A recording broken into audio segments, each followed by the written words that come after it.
Salut, bienvenue sur Ahmed Lélis. Abonne-toi si ce n'est pas encore fait, car ici tu trouveras des recettes et des astuces pour te simplifier la vie. Aujourd'hui, je vous reviens avec la sauce gombo qui peut se manger avec du foufou, de la semoule ou encore du riz. Alors pour cela, il nous faudra du gombo. Alors nous avons du poisson, ici j'ai choisi le maquereau, du sel. Je vous mettrai toutes les quantités dans la barre de description comme d'habitude. Des écrevisses sautées, séchées, de la tomate, un peu d'huile. Comme condiment, on aura besoin de l'ail, du gingembre, les oignons,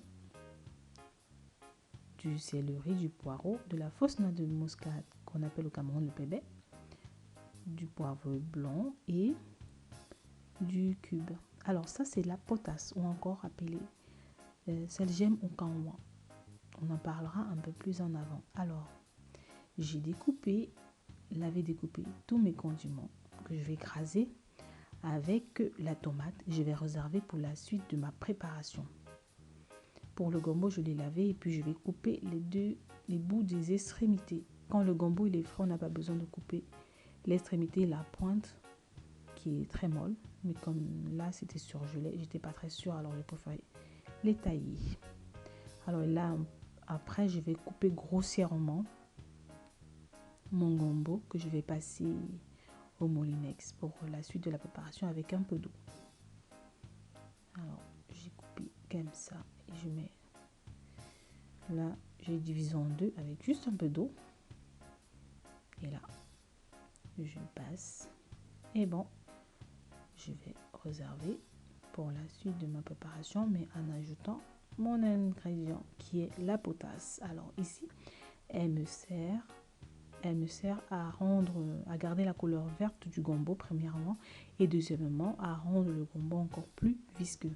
Donc ça m'aide à augmenter la viscosité de mon gombo, la rendre encore plus gluante, si on peut dire ça comme ça.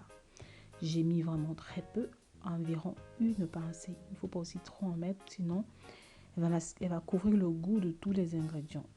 C'est pas bon. Alors, hop, je vais bien battre. Je vais laisser reposer pour passer à la suite de la préparation.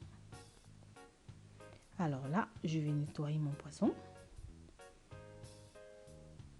assez rapidement. Pendant ce temps, j'ai mis la marmite faire chauffer l'huile pour la friture. Et là, j'ai mis très peu d'huile, juste pour napper le fond de la marmite. Alors le poisson, je l'ai lavé, nettoyé et salé. Je vais faire cuire. Je vais faire frire, Pendant ce temps, je vais faire écraser sur ma meule la fausse noix de muscade au pébé avec mes écrevisses séchées.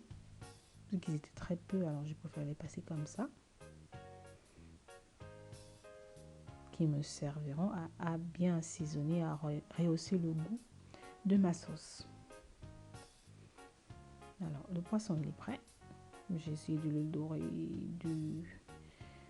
des deux faces. Je vais retirer et dans la même marmite,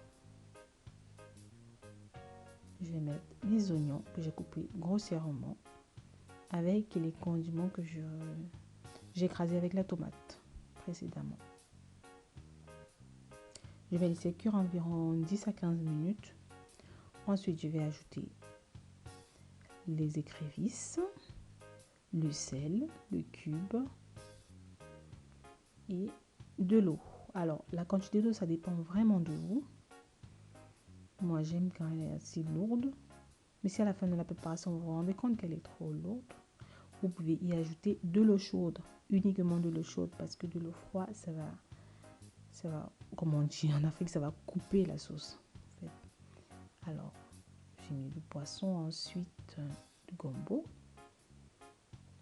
Et je vais laisser cuire. Il ne faut pas trop tourner. Je laisse cuire. Et quand la préparation se met à mousser, ça veut dire que mon gombo il est bien cuit. Alors, j'espère que la recette vous a plu. Mettez un pouce bleu, abonnez-vous pour me suivre pour les prochaines recettes.